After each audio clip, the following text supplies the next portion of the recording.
ಆವಾಗವಾಗ ಎದೆ ಉರಿಯಿಂದ ಅವಸ್ಥೆ ಪಡುವವರಿಗಾಗಿ ಈ ಒಂದು ಕಷಾಯವನ್ನ ನೋಡ್ಲಿಕ್ಕಿದ್ದೇವೆ.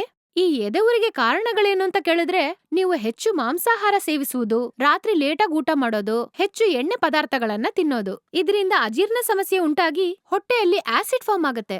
ಇದೇ ಎದೆ ಉರಿಗೆ ಮುಖ್ಯವಾದ ಕಾರಣ. ಈ ಎದೆ ಉರಿಯನ್ನ ಸರಿ ಮಾಡಕ್ಕೆ ಒಣಶುಂಠಿ, ನಿಂಬೆ ಎಲೆ, ಭೃಂಗರಾಜಿ ಎಲೆ ಈ 3ರಿಂದ ಒಂದು ಕಷಾಯ ಮಾಡಿ ಕುಡಿದ್ರೆ ಸುಲಭವಾಗಿ ಎದೆ ಉರಿ ಸಮಸ್ಯೆಯಿಂದ ಹೊರಬರ್ಬೋದು.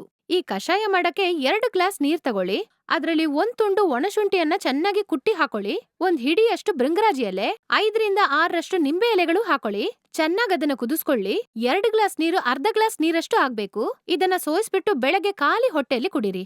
ಇದ್ರಲ್ಲಿ ನಿಂಬೆ ಎಲೆ ಸೇರ್ಸೋದ್ರಿಂದ ಇದ್ರಲ್ಲಿರೋ ವಿಟಮಿನ್ ಸಿನು ಆಂಟಿ ಆಕ್ಸಿಡೆಂಟು ನಿಮ್ಮ ಹೊಟ್ಟೆಯ ಆರೋಗ್ಯವನ್ನು ಕಾಪಾಡುತ್ತೆ, ಆಮ್ಲೀಯತೆಯನ್ನು ಸಮತೋಲನದಲ್ಲಿ ಇಡುತ್ತೆ. ಇದ್ರಲ್ಲಿರೋ ಭೃಂಗರಾಜ್ನಲ್ಲಿ ಕಬ್ಬಿಣಾಂಶ, ಮ್ಯಾಗ್ನೀಷಿಯಂ, ಕ್ಯಾಲ್ಸಿಯಂ, ಆಂಟಿ ಆಕ್ಸಿಡೆಂಟ್ ಇರೋದ್ರಿಂದ ಒಂದು ಆರೋಗ್ಯವಾದ, ಉತ್ಸಾಹವಾದ ಜೀವನ ನಿಮಗೆ ಸಿಗತ್ತೆ.